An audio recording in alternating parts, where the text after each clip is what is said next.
Hello વિદ્યાર્થી મિત્રો, હવે હું લઈને આવી ગયો છું પાઠ 2 પૂર્ણ સંખ્યાઓ અને તેના પરની મૂળભૂત ક્રિયાઓ. મારું નામ દિવ્યેશ વણકર, તમે સૌ જાણતા જ હશો. ચાલો આપણે પાઠ 2 તરફ વધીએ. તમારે સૌથી પહેલા મહત્વના મુદ્દા યાદ રાખી લેવા કે સરવાળા, બાદબાકી, ગુણાકાર અને ભાગાકાર એ સંખ્યા પરની મૂળભૂત ક્રિયાઓ છે. તો મૂળભૂત ક્રિયાઓ કઈ થઈ આપણી? તો સરવાળો, બાદબાકી, ગુણાકાર અને ભાગાકાર, આ ચારે મૂળભૂત ક્રિયાઓ છે. તમને આ બધું તો આવડતું જ હશે, જેમ કે 2 તાલી કેટલા થાય? 6. 6 ભાગ્યા 3 કેટલા થાય? 2. 10 માઇનસ 5 કેટલા થાય? 5. 10 વત્તા 5 કેટલા થાય? 15. આ બધું તમને સાધારણ આવડતું જ હશે. આ એની મૂળભૂત ક્રિયાઓ છે. પણ જ્યારે 2 અથવા 2 કરતાં વધારે ક્રિયાઓનો સમાવેશ થાય, જ્યારે 2 અથવા 2 કરતાં વધારે ક્રિયાઓનો સમાવેશ થાય હોય એવી પદાવલીને સાદુરૂપ આપતી વખતે ક્રિયાઓનો ક્રમ ધ્યાનમાં લેવો પડે છે. આ લાઈનનો મેં તમને પહેલા મતલબ સમજાવું કે જેમ કે આવું હોય 2 ગુણ્યા 3 વત્તા 5. આનો જવાબ શું હશે? ચાલો, અને આપણે 2 રીતે કાઢી શકીએ. એટલે સાચું કયું છે તે હજુ આપણને નથી ખબર, પણ આપણે કાઢવા જઈએ તો કઈ રીતે કાઢી શકીએ તે જોઈએ. આપણે પહેલા એવું કરીએ કે આને પહેલા કાઢી લઈએ, કેટલા થઈ જાય? 6 વત્તા 5 એટલે કેટલા થઈ જાય? 11. અને બીજો કયો તરીકો છે? પહેલા આને કાઢીએ, આટલાને, તો 5 ને 3 કેટલા થઈ જશે? 8. અને આ બાજુનો હજુ ગુણાકાર રહી ગયો છે. આ બાજુનો ગુણાકાર 5 ને 3 8 થઈ ગયા, અને ગુણાકાર વડે 2, તો એનો જવાબ આવ્યો 16. તો 2 જવાબ આવે છે. જો આપણે આ 2 ને પહેલા લઈએ, તો એક જવાબ આવે, અને આ 2 ને પહેલા લઈએ તો બીજો જવાબ આવે. તો આપણે કરવાનું કઈ રીતે તે જ આ પાઠ તમને શીખવાડશે. કે જે આપણે અહીં એ જ લખ્યું છે કે 2 અથવા 2 કરતાં વધારે ક્રિયાઓનો સમાવેશ હોય, આ 2 કરતાં વધારે છે, જો 2 અથવા 2 કરતાં વધારે 2 ક્રિયાઓ છે ને, ગુણાકાર ને એક સરવાળો, ત્યારે એવી પદાવલીનું સાદું રૂપ આપતી વખતે ક્રિયાઓનો ક્રમ ધ્યાનમાં લેવો પડે છે. તો ક્રમ ધ્યાનમાં લેવો પડે છે, એ યાદ રાખવાનું. હવે એક ક્રમ કયો છે તે તમને મેં નેક્સ્ટ સ્લાઇડમાં સમજાવીશ.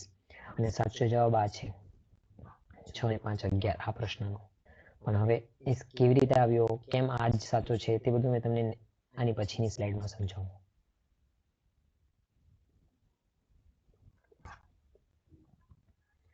તો હવે જે મેં તમને કીધું, જેમ પાછલી સ્લાઇડમાં, કે ક્રિયાઓ આપણે ધ્યાનમાં રાખવી પડે છે. કે તમારે પહેલા ગુણાકાર કરવાનો, કે તમારે પહેલા ગુણાકાર કરવાનો, ભાગાકાર કરવાનો, સરવાળો કરવાનો કે બાદબાકી. જેમ પાછલો સવાલ શું હતો? 2 ગુણ્યા 3 વત્તા શું હતું? 5. તો આમાં હવે જો આપણો આ છે, આ જે લખેલું છે ને તે જ છે આપણી ક્રિયા. મતલબ કે કયા ક્રમમાં કરવાનું? કો ભાગુ સબા. કૌ ભાગુ સ ને બા.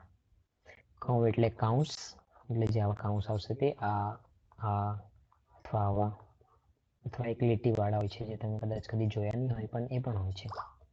પછી ભાગુ સબા એટલે ભા એટલે ભાગાકાર, ગુ એટલે ગુણાકાર, સ એટલે સરવાળો, અને બા એટલે બાદબાકી. આવી રીતે આ જ ક્રમમાં કરવાનું હોય છે. સૌથી પહેલો કૌંસ, પછી ભાગાકાર, પછી ગુણાકાર, પછી સરવાળો, પછી બાદબાકી. તો આને કૌ ભાગુ સબા કહેવાય છે.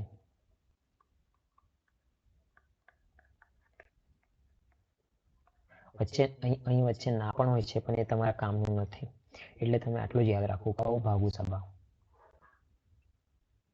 હવે આગળની સ્લાઇડ પર જોઈએ.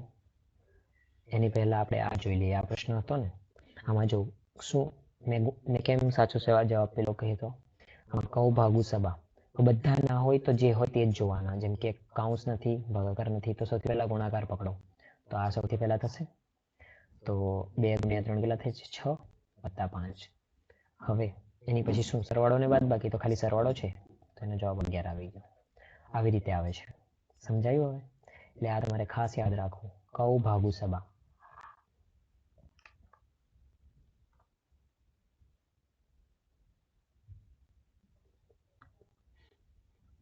ચલો હવે એક ઉદાહરણ લઈ લઈએ. તો મેં શું કીધું હતું? કૌ ભા ગુ સ બા. તો અહીં બધા જ છે મારા ખ્યાલથી. તો સૌથી પહેલા કાઉન્સ લેવાનું. તો કાઉન્સ શું છે? અહીંયા છે કાઉન્સ આ.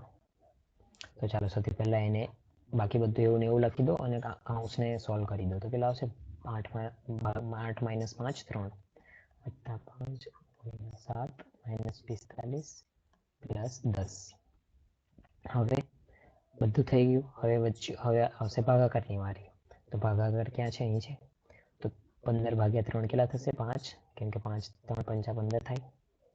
તો 5 વત્તા 5 ગુણ્યા 7 -45 પ્લસ 10. હવે ભાગાકાર એક બી નથી, તો હવે ગુણાકારને પકડો. ગુણાકાર 5 સત્તા 35. અહીં છે ને ગુણાકાર. પછી વત્તા 5 -45 પ્લસ 10. હવે પહેલા બધા સરવાળા પકડો. સરવાળા આ છે, આ એક સરવાળો છે. તો કેટલા થઈ જશે? આ 40 -45 વત્તા 10. હવે આ એક સરવાળો છે, -45 પ્લસ 10 કેટલા થઈ જશે? -35 વત્તા 40 અને છેલ્લે બાદબાકી. તો 40 - 35 કેટલા થઈ જશે? 5. આનો જવાબ હશે 5. તમને કશે પણ ના સમજાયું તો ફરી વિડીયો રિવાઇન્ડ કરજો, પાછળથી ફરી જોજો. અહીંયા છેલ્લા આ પદાવલીમાં તમને કદાચ સમજાઈ જશે. જો ના પણ સમજાય તો મને કમેન્ટ કરજો અથવા મને મેસેજ કરજો, હું સમજાવી દઈશ. તો હવે આગળની સ્લાઇડ પર વધીએ. હવે અહીં એ સમજાવવામાં આવ્યું છે કે એકથી વધારે કાઉન્સ હશે ત્યારે તમે શું કરશો. મતલબ મેં કૌ ભાગુ સબા તો કીધું, પણ જ્યારે એકથી વધારે કાઉન્સ હશે ત્યારે શું કરીશું? એકથી વધારે સરખા કાઉન્સ નહીં, અલગ અલગ કાઉન્સ. જેમ કે આ 4 પ્રકારના કાઉન્સ હોય છે. આવું હોય કે 2 × 3 ભાગ્યા 5 પ્લસ 10. આનો જવાબ હું નહીં કાઢું, બસ ખાલી કાઉન્સ અલગ અલગ મૂકીને બતાવું છું. -5. તો આ એક કાઉન્સ છે, આ એક કાઉન્સ છે. પછી બીજો કયો કાઉન્સ આવી શકે છે? જેમ કે 3 × 9 પ્લસ 4. આ એક થઈ ગયો. -3. આ એક થઈ ગયો. આવા અલગ અલગ કાઉન્સ છે. તો તમે કયા કાઉન્સને સૌથી પહેલા કરવાના? તો એ અહીં જ દર્શાવેલું છે કે સૌથી પહેલા રેખાવાળા કાઉન્સને કરવું. એટલે આવા રેખાવાળા કાઉન્સ તમને ભાગ્યે જ જોવા મળશે, પણ આ તમારે સમજી લેવા. આવા નીચે એક રેખા કરેલી હોય તેને સૌથી પહેલા કરવા. પછી સાદો કાઉન્સ જે આવા હશે, જે આ છે એને કરવું. એના પછી છગડીયો કાઉન્સ જે આવા હોય છે, અહીં મેં લખ્યા નથી પણ આવા હોય છે તે. એના પછી મોટો એટલે અઠળિયો કાઉન્સ. તો આવી રીતે આ ક્રમમાં એ લોકોને કરવા. સૌથી પહેલા જે રેખા કાઉન્સ હશે તેને સૌથી વધારે ધ્યાન આપવું. એટલે એને સોલ્વ કરવું. એના પછી સાદો કાઉન્સ, પછી છકડીયા, પછી મોટો. આવી રીતે એક કઈને તમારે આગળ વધવાનું છે. ચાલો તો આપણે એક ઉદાહરણ જોઈ લઈએ આ કાઉન્સના ક્રમ પર. તો તમે ક્રમ પાછળમાં મેં તમને સમજાવ્યું. સૌથી પહેલા રેખા, ત્યારબાદ આ કાઉન્સ, પછી આ, પછી આ. તો આ તો ભાગ્યે જ જોવા મળે, જેમ કે અહીંયા પણ નથી. તો સૌથી પહેલા મેં તમને આ તો ભાગ્યે જ જોવા મળે રેખા જે. તો એના પછી કયું આ જોવાનું હતું. તો આ કાઉન્સ અહીં છે, તો એને પહેલા સાદો રૂપ આપી દો. 16/4 કેટલા થાય? 4 ચોક 16. 7 - 4 વત્તા 15. બાકી બધું એવું ને એવું ઉતારી દેવાનું, એટલે કે તમારે કંઈ ભૂલ ન થાય. હવે એના પછી આ તો વધ્યા નથી, આ વધ્યા નથી. હવે આની વારી. તો આ રહ્યું અહીંયા 7 - 4 3 વત્તા 15 અને આના ગુણ્યા 5. તો હવે આની વારી છે છેલ્લી. તો 15 ને 3 18 ગુણ્યા 5. હવે 18 × 5 તમને બધાને ખબર હશે 90. તો આજનો જવાબ થઈ જશે. તો આવી રીતે જ કરવાનું છે તમારે. આ ક્રમ યાદ રાખવાના છે. તમને મેં 2 ક્રમ લખાવ્યા, તમે બંને ક્રમ ફરી અહીં જોઈ લો એકવાર. એક ક્રમ તો કૌના ભાગુ સબાનો અને એક કાઉન્સનો. તો આ 2 ક્રમ તમારે ખાસ યાદ રાખવા. પહેલો ક્રમ કયો લખાવ્યો? કૌ ભાગુ સબા. કાઉન્સ, ભાગાકાર, ગુણાકાર, સરવાળી, સરવાળા અને બાદબાકી. અને કૌંસમાં પણ જો એકથી વધારે કૌંસ હોય તેના માટે કઈ કહ્યું? સૌથી પહેલા રેખા, એના પછી એના પછી અને ત્યારબાદ છેલ્લે અઠવાડિયો કૌંસ. તો આવી રીતે આ ક્રમ ખાસ યાદ રાખવા, બંને તમારે યાદ રાખી લેવા. ઠીક છે. હવે હું તમને સમજાવીશ કયા કયા પ્રકારના પ્રશ્નો આવે છે. તો ઘણા બધા પ્રકારના આવે છે, તેમાંથી એક એક કરીને બધા સમજીએ. પહેલો પ્રકાર એ છે અંકના જગ્યા પર અંગ્રેજી મૂળાક્ષર રૂપ આપેલી પદાવલી. એટલે તમને આવી રીતે એક અંક આપ્યો છે, જેમ કે 4A. આ એક અંક છે, જેમ કે શું શું હોઈ શકે? એટલે કંઈ પણ હોઈ શકે છે. 40, 41, 42, 43, અહીંથી લઈને 49. આમાંથી કોઈ પણ હોઈ શકે છે, કેમ કે A ની જગ્યા પર 0 થી 9 ની જગ્યાથી લઈને બધા જ આવી શકે છે. એટલે આ એક અંક છે. આ એક A જે છે તે એક અંક છે. 0, 1, 2, 3 એવી રીતે સમજાયું? કેમ કે 5B, 6 આ છે. તો આમાં બી શું શું હોઈ શકે? 0 થી 9 લઈને બધા જ હોઈ શકે ને. 506, 516 એવી રીતે લઈને 596. એટલે આ એક અંક છે. તમારે એને કંઈ વધારે નહીં સમજો. આવો પ્રશ્ન આવશે તેમાં તમને આવી રીતે એક લેટર આપેલો છે, અંગ્રેજીનો એક વર્ણાક્ષર લખવામાં આવેલો હોય છે, જેમ કે A5 = 6B. A5 બરાબર 6B એ કંઈ વધારે ખાસ નથી, એ તો ખાલી એટલે સમજાવવામાં આવ્યું છે કે આવું પણ હોઈ શકે છે. A5 બરાબર 6B. અહીંયા આપણને એક કરતાં વધારે A અને B છે, તો A અને B ની જગ્યા પર આપણે એવું શું મૂકીએ કે આ બંને બરાબર થઈ જાય એવું કાઢવામાં આવશે. જો કે આનો કોઈ જવાબ નહીં હોઈ શકે, પણ એવું તમે સમજી શકો છો. અહીં પણ એ કોઈ અંક જ છે એમ. કોઈ પણ સંખ્યાને એક વડે ગુણાકાર કરતા ભાગાકાર કરતા પોતે જ એક મળે છે. અહીં પોતે જ મળે છે એ છે. એટલે કોઈ પણ સંખ્યા હોય, જેમ કે 10 છે, એને એક વડે ગુણશું તો એ પોતે જ મળી જાય છે. 10 ને એક વડે ભાગશું તો શું થશે? એ જ પોતે જ મળી જાય છે. એટલે એ જ લખ્યું છે આ પહેલી લાઈનમાં. બીજી કોઈ પણ સંખ્યાને એ જ સંખ્યાનો એ જ સંખ્યા વડે ભાગાકાર આપે તો 1 મળે. એટલે 10 ભાગ્યા 10 કેટલા થાય? 1 જ થાય ને. તો કોઈ પણ સંખ્યાનો પોતાના જોડે ભાગાકાર 1 આપે છે. 0 જોડે કોઈ પણ સંખ્યાનો ગુણાકાર 0 આપે છે. 10 ગુણ્યા 0 શું થશે? 0. એટલે એ જ કહે છે કે 0 વડે ગુણાકાર 0 આપે છે. 0 જોડે કોઈ પણ સંખ્યા ભાગી શકાતી નથી. આ ખાસ યાદ રાખવું કે 0 જોડે કોઈ પણ સંખ્યા ભાગી શકાતી નથી.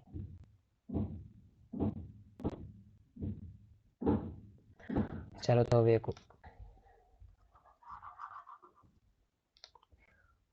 હવે એક ઉદાહરણ જોઈ લઈએ. એટલે તમને આવો પ્રશ્ન આપ્યો હશે, સાદો રૂપ આપો. 4A ગુણ્યા 6 = B4, જેમાં A બરાબર B નથી. A અને B બરાબર ના હોવો જોઈએ. એટલે 4A. હવે આ કોઈ 2 અંકની સંખ્યા હશે જેમાં એક અંક A છે, એ આપણને ખબર નહીં કયો. ગુણ્યા 6, એનો ગુણાકાર 6 જોડે કરતા 2B અને 4 આવશે. હવે આપણે જ્યારે ગુણાકાર કરીશું 4A અને 6નો, તો જે છેલ્લી અંક હશે, છેલ્લો અંક, એના જોડે 6નો ગુણાકાર કરતા હંમેશા એવું જ હશે ને કે 4 તો છે પેલા છેલ્લામાં આવશે જ, તો જ અહીંયા 4 આવેલો છે. એટલે મેં તમને એવું સમજાવું છું કે A ની જગ્યા પર માની લો કે A ની જગ્યા પર 1 હોતે તો શું થશે? અહીં છેલ્લે 6 જ આવશે, એ પાક્કું છે. ચાલો એક ઉદાહરણ લઈએ. માની લો કે 41 છે, તો શું થશે? 6 × 6 = 6 ને 6 × 4 = 24, એ 246 આવશે. તો છેલ્લે તો 6 જ આવ્યું ને, કે એ તો આ જ અંક ડિસાઈડ કરે છે ને કે છેલ્લે કઈ સંખ્યા આવશે.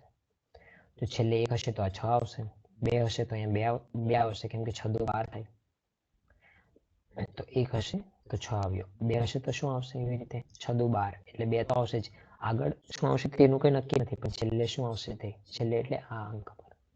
તો અહીં 4 છે તો આપણે એવી લેવાની છે. 3 લેશું તો 6 × 18 8 આવશે. માની લો કે આપણે 0 લીધો હોત તો 0 આવતે, કેમ કે 6 × 0 0 થશે. 4 હોતે તો 6 × 4 = 24, તો આમાં 4 આવશે. તો આ સંખ્યા આપણા કામની છે. 5 માં 6 × 5 = 30, 0 આવશે. 6 × 6 = 36, 6 આવશે. 6 × 7 = 42, 2 આવશે. 6 × 9 = 54, 6 × 8 = 48, આમાં 8 આવશે. 6 × 9 = 54, તો આમાં એક 4 આવે. તો 9 અને 4 આ બે સંખ્યા આપણા માટે કામની છે. કે a ની જગ્યા પર જો 4 હશે તો 6 ગુણ્યા 4 24, તો છેલ્લે 4 આવી શકે છે, અને a ની જગ્યા પર 9 હશે તો છેલ્લે 4 તો 4 આવી શકે છે. કોઈ પણ પ્રશ્નમાં કોઈ પણ નાનીમાં નાની પણ ઇન્ફોર્મેશન તમારા કામની હોઈ શકે છે, એટલે બહુ ધ્યાનથી જોવાની. જેમ કે આપણને અહીંયા એક હજુ આપેલું છે, એ b ના બરાબર નથી, તો જ તો આપણે 4 અને 9 બે જવાબ આવે છે એના. ચાલો પહેલા આપણે હે ને a ને 4 મૂકી દઈએ, 44 ગુણ્યા 6, તો આનો જવાબ શું આવશે? 44 ગુણ્યા 6, 6 ચોક 24, 2 6 2 વધી પડી, 6 ચોક 24 ને 2 26, તો 264 આવ્યું. તો b હશે 264, જેમાં a થઈ ગયું આપણું 4 અને b થઈ ગયું 6. તો આમાં તો a અને b બરાબર નથી, તો આ એક a અને b ના મતલબ હોવાના ચાન્સીસ છે કે a b આ હોઈ શકે છે. પણ આપણને a નો બીજો પણ એક જવાબ મળ્યો, 49 ગુણ્યા 6. તો આનો ગુણાકાર ક્યાં કરીશું? ફટાફટ અહીં જ કરીએ.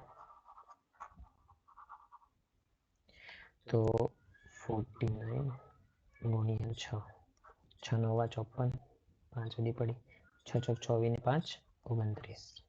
તો આનો જવાબ આવ્યો 294. તો અહીં a અને b જોઈ શકો છો તમે, a 9 છે, b પણ 9 છે, કેમ કે a અને b તો અહીં હતા ને, તો a પણ 9 છે અને b પણ 9 છે. તો બંને સરખા છે, પણ અહીં પ્રશ્નમાં આપણને આપવામાં આવ્યું હતું કે a બરાબર b ના હોવું જોઈએ. તો માત્ર ને માત્ર આ જવાબ સાચો છે આપણા માટે. આ પ્રશ્નને લગતો નથી, એટલે પ્રશ્નમાં જે પૂછવામાં આવે છે એ પ્રમાણે નથી, કેમ કે a અને b બરાબર ના હોય છે. આવી રીતે તમને કોઈ પણ નાનીમાં નાની ઇન્ફોર્મેશન પણ બહુ જ કામની હોઈ શકે છે, એટલે બહુ ધ્યાનથી તમારે જોવી. હવે બીજો પ્રશ્ન જોઈએ. હવે બીજા પ્રશ્નનો પ્રકાર જોઈએ, જેમાં સંખ્યા રેખા હશે.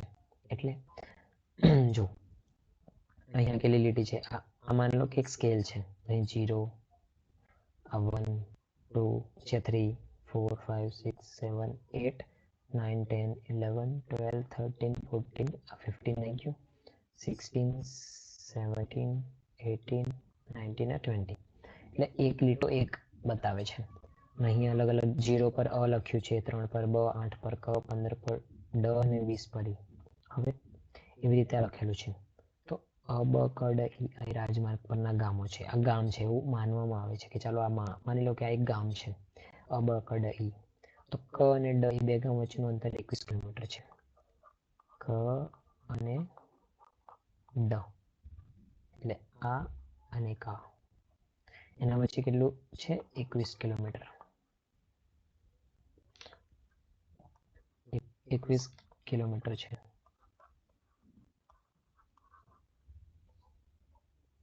તો હવે જો ક અને ડ વચ્ચે 21 કિલોમીટર છે, મતલબ અહીં એના બે વચ્ચે દેખો કેટલી લીટી છે, એટલે કેટલાનું અંતર છે આ સ્કેલના હિસાબે? 1 2 3 4 5 6 અને 7, મતલબ 7. અહીં 7 ના સ્કેલ પર 7 મતલબ 7 અંતર બરાબર કેટલું કિલોમીટર થાય છે? 21 કિલોમીટર. હવે એને આગળ શું પૂછ્યું છે જો, તો અ અને ક વચ્ચે બે ગામનું અંતર શોધો. હવે આ બે ગામ વચ્ચેનું અંતર શોધવાનું છે, અ અને ક. હવે આપણને શોધવાનું કિલોમીટર છે, અને આપણી પાસે શું છે કે આ પટ્ટી પર કેટલા એના વચ્ચે અંતર છે, તો આપણે ગણી લઈએ ફટાફટ. અહીં આપણને સીધું ખબર પડી જશે કે 8 - 0 8 થશે, પણ આવી રીતે ગણી પણ લેવું, 1 2 3 4 5 6 7 ને 8. તો અહીંથી આપણે ખબર પડી છે કે 8 લીટી છે. તો આપણને એ તો ખબર છે કે 7 લીટીમાં 21 કિલોમીટર બતાવવામાં આવેલું છે, એ અહીંથી ખબર પડ્યું, કેમ કે આપણને આ બે વચ્ચેની અંતર આપેલું છે. તો 8 લીટીમાં કેટલું એ જ જાણવાનું છે આપણે. તો જોઈ લો, અહીં ઉપર બતાવી દો, જેમ કે 7માં 21 છે કિલોમીટર, તો 1માં કેટલું હશે? 1માં કેટલું? તો 7 વડે આપણે 21 ને ભાગીશું. હંમેશા આવું જ્યારે પૂછાય ને કે આમાંથી આટલું છે તો આમાં કેટલું, તો આ બેનો ગુણાકાર કરવાનો અને અહીં જે સંખ્યા તેને વડે ભાગી કાઢવાની. એટલે જો 21, આ બેનો ગુણાકાર એટલે 21 ગુણ્યા 1 અને ભાગ્યા 7, તો કેટલું થઈ જાય? 7, એટલે 3 આવી ગયું. તો એનો મતલબ શું છે? કે 7 લીટીમાં જો 21 કિલોમીટર છે તો 1 માં 3. એટલે જો તમે સમજી પણ શકો છો કે એક લીટી છે ને અહીંયા 3 કિલોમીટર દર્શાવતી હોય, જેમ કે આ એક લીટી છે, આ જે દેખાય છે આ આટલી મેં જે ઘાટી કરી છે એ એક લીટી દર્શાવે છે આખી એક. તો એ હિસાબે એકમાં અહીં આપણે જવાબ આવ્યો કે 3 કિલોમીટર છે, તો જો 21 થશે ક અને ડ વચ્ચે. કીધું છે ને અહીંયા કે ગામ ક અને ડ એ વચ્ચેનું અંતર 21 કિલોમીટર છે. તો જો આ એક, એવી રીતે આ બીજું, 3, 4, 5, 6 અને 7, આવી રીતે 7 ડબ્બા મળીને એ થાય છે. તો 7 ડબ્બા, એક ડબ્બાનું 1 કિલોમીટર 3 કિલોમીટર છે, તો 21 કિલોમીટર થઈ ગયું ને આવી રીતે. તો બસ એ જ કહેવા માંગે છે કે તમારે આવી રીતે કાઢી લેવું. તો હવે એક ડબ્બાનું આપણને ખબર પડી ગઈ 3 કિલોમીટર છે. તો અહીં આપણે એમાં પૂછવામાં આવ્યું છે કે અ અને ક વચ્ચે કેટલું અંતર છે. તો અ અને ક વચ્ચે આપણે ગણ્યા કેટલા ડબ્બા થયા હતા? 8. હવે 8 ડબ્બા, એક ડબ્બાનું 3 કિલોમીટર, તો 8 ડબ્બાનું 8 ગુણ્યા 3, તો કેટલા થયા? 24 કિલોમીટર. તો આ જ આપણો જવાબ છે. સમજાયું? હવે સંખ્યા રેખા આવી રીતે આપેલી હશે, આવી રીતે સંખ્યા રેખા આપેલી હશે. તમને આવી રીતે એક એટલે તમને આવી રીતે કોઈ પણ અંતર એટલે કઈ બી રીતે બીજા પ્રશ્ન પણ હોઈ શકે છે, પણ આવી રીતે તમારે ધ્યાનમાં લઈ લેવું. હવે બીજા પ્રશ્નોના પ્રકાર સમજાવું, જેમાં પેટર્ન અથવા નમૂનો હશે. જેમ કે અહીં જો તમે આવા બધા જોયા હશે, જેમ કે 1, 2, 3, 4, આ તો કઈ નથી, ચડતો ક્રમ છે 1 થી શરૂ કરીને જ્યાં સુધી જાય. 2, 4, 6, 8, આ શું છે? બેકી સંખ્યા, માત્ર ને માત્ર બેકી. હવે 1, 3, 5, 7, 9, 11, આ શું છે? આ માત્ર ને માત્ર એકી સંખ્યા છે. હવે તમને પેલું બતાવવામાં આવું, જેમ કે 2, 3, 5, 7, 11, 13, 17, આ શું છે? અવિભાજ્ય સંખ્યા છે માત્ર.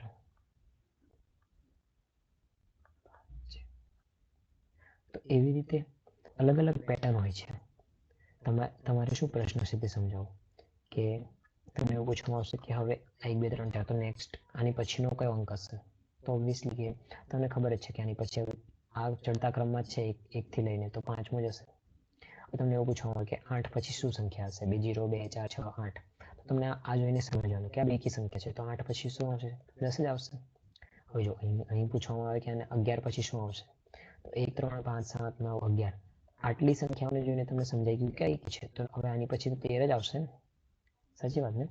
પછી આવી રીતે જો 2, 3, 5, 7, 11, 13, 17, આ જોઈને તમે અહીં સુધી તેવું લાગતું હશે, ચાલો 2 જોઈને અને 3 જોઈને આ એકી કે બેકી તો નથી જ.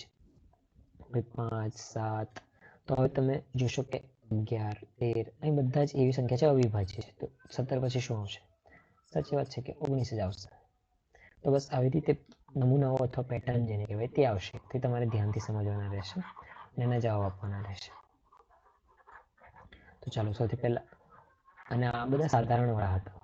અહીં જે આવશે તેમાં થોડું તમારે સમજવાનું રહેશે. તો હવે ફરીથી સમજીએ આ બાજુ. હવે જો અહીંયા શું છે? 2, 3, 5, 7, 11. તો જો આ મેં તમને હમણાં સમજાવ્યું એમાંથી છે. તો જો આ 2 છે એટલે એકી અથવા બેકી તો નથી. 2 અને 3 બંને છે, કેમ કે આ બેકી આ એકી, તો બંને એકમાં ના આવી શકે જો એ બેકી એકી વાળું હોતે. અને આ બધા છે તો બધા જ અવિભાજ્ય છે. અહીં પછી કયું આવશે? 11 પછી 13 જ આવશે. તો 13 સાચો જવાબ થઈ ગયો. ચાલો તો હવે આગળ વધીએ.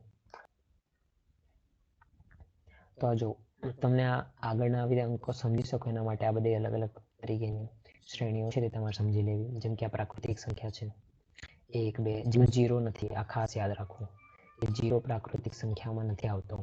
1, 2, 3, 4, 5 અપ ટુ n, મતલબ n સુધી જાય છે. આ n નો મતલબ શું? n નો મતલબ એવું કે n ની જગ્યા પર તમે કંઈ પણ મૂકો, n ની જગ્યા પર તમે 1 થી લઈને કંઈ પણ મૂકો, જ્યાં સુધી મૂકવું હોય, તો આ સંખ્યાઓ બનતી રહેશે. 1 મૂકશો તો 1, 2, 3 એવી રીતે n સુધી, એટલે તમારે જે મૂકવું હોય તે. પણ બસ એ 1 થી શરૂ થશે, 0 એવું કંઈ નહીં. પછી આવશે પૂર્ણ સંખ્યાઓ. પ્રાકૃતિક સંખ્યા આપણે જોઈ લીધી. પૂર્ણ સંખ્યાઓમાં કેવું? આ જ સંખ્યાઓ બધી, બસ એમાં એક શૂન્ય પણ આવી જાય છે. સમજાયું? સમ સંખ્યાઓ એટલે બેકી સંખ્યાઓ. બેકીમાં 2, 4, 6, 8, 10 આવું આવશે. હવે આપણે n માં અહીં 1 થી મૂકતા હતા, તો જો 2n છે એમાં 1 મૂકો તો શું આવશે? 2 આવશે. અહીં 2n માં 2 મૂકશો તો 2 દુ 4 આવશે. 2n માં 3 મૂકશો એટલે n માં આપણે મૂકવાનું હોય. n માં 3 મૂકશો તો શું આવશે? 2 તાલી 6. n માં 4 મૂકશો તો 2 ચોક 8. એ રીતે આગળ વધ્યા કરશે. હવે આગળ વિષમ સંખ્યાઓ, એમાં શું છે? 1 3 5 7 એટલે એકી સંખ્યાઓ જ છે. તેમાં શું આવશે? 2n - 1. હવે આમાં જો 2n - 1. હવે n ની જગ્યા પર 1 મૂકો તો 2 - 1 1 આવ્યો. એની જગ્યા પર 2 મૂકો 2 - 4 - 1 3. તો હવે એની જગ્યા પર 3 મૂકો તો 6 - 1 5. તો જો બધી એકી સંખ્યાઓ જ આવશે. હવે એટલે n ની જગ્યા પર 1 થી કશું મૂકી શકશો તો આવું આવશે. તેના માટે આવી સાદી એક સાદાવલી કહેવાય આને, કે આવું સાદુરૂપ બનાવીને આપેલું છે. હવે પૂર્ણ વર્ગ પ્રાકૃતિક સંખ્યાઓની શ્રેણી. પૂર્ણ વર્ગ હવે 1 4 9. જો આમ જોઈને તમને સમજાશે કે આ 1 નો વર્ગ છે, 4 એ શું છે? 2 નો વર્ગ છે, 9 એ શું છે? 3 નો વર્ગ છે. આ લખું છું હમણાં. 16 એ શું છે? 4 નો વર્ગ, 25 5 નો, 36 6 નો. તો હવે આની પછી શું આવશે અહીંયા તે તમે સમજી શકો છો? સાચી વાત છે, 7 નો વર્ગ એટલે 49 આવશે. એવી રીતે હવે નીચે પૂર્ણ ઘન પ્રાકૃતિક સંખ્યાઓ છે. 1 1 નો ઘન, 8 2 નો ઘન, 27 3 નો ઘન, 43 9 49 27, 64 4 નો ઘન. આવી તમારે સમજવાનું રહેશે. 125 5 નો ઘન. એની પછી આ 2 1 દેખાય છે, એની પછી શું હશે તમે સમજી શકો છો? 6 નો ઘન કાઢીએ આપણે તો શું થશે? 6 × 6 = 36 અને ગુણ્યા 6 એટલે કેટલા થશે? 216 થયા. 216 થયા ને? તો અહીંયા હવે જે આ છે તે 216 છે. એની પછી શું આવશે તમને સમજાઈ શકે છે? 7 નો ઘન. 7 નો ઘન કેટલો થશે? 7 × 49 અને એનો ગુણ્યા 7. 7 નો 63 6 7 ચોક 58 6 34. 343 આવશે અહીંયાની પછીની સંખ્યા. એ રીતે આગળ તમે કાઢી શકો છો. તો આ જ તમારે ધ્યાનમાં રાખવા જેવી અમુક શ્રેણીઓ છે, તમારે ધ્યાનમાં રાખવી. તો મળીએ હવે આગલા વિડીયોમાં. આ વિડીયોમાં શું શું શીખ્યું તે તમને ફરી રિવાઇઝ કરાવી દઉં. એક તો કર્ણના ભાગુ સભા,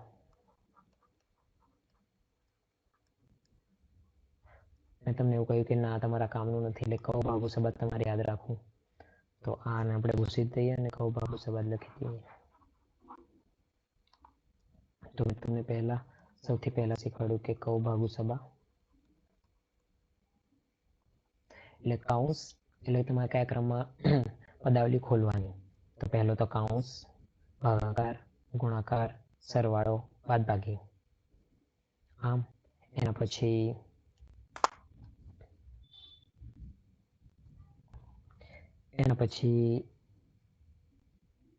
હવે તમને શીખવાડ્યું કે કૌંસ કઈ રીતે કયા ક્રમમાં કરવાનો. તો સૌથી પહેલા લીટી, ત્યારબાદ આ, ત્યારબાદ આ, ત્યારબાદ આ. તો તમારે યાદ રાખવું. એના પછી મેં તમને અલગ અલગ પ્રકારના પ્રશ્નો સમજાવ્યા, જેમાં એક તો સંખ્યા રેખા વાળું હતું કે જેમાં સંખ્યા રેખા આપેલી હતી અને તમારે આવી રીતે અંતર આપ્યું હશે અને તેનાથી પ્રશ્નો સોલ્વ કરવાનો. અને એના પછી છેલ્લે મેં તમને અમુક પદાવલી સમજાવી, એટલે અમુક સંખ્યાઓના એક અનુક્રમ સમજાવ્યો, જેમ કે 1 2 3 4, પછી જે બેકી સંખ્યાઓની હોય છે તે આવી રીતે અલગ અલગ છે. તમને કોઈ પણ જગ્યાએ કંઈ સમજ ના આવી હોય તો તમારે ફરીથી આખો વિડીયો જુઓ. આભાર. હવે આપણે આગલા વિડીયોમાં મળીશું, જેમાં તમને આના પ્રશ્નો સમજાવીશ. જય શ્રી કૃષ્ણ.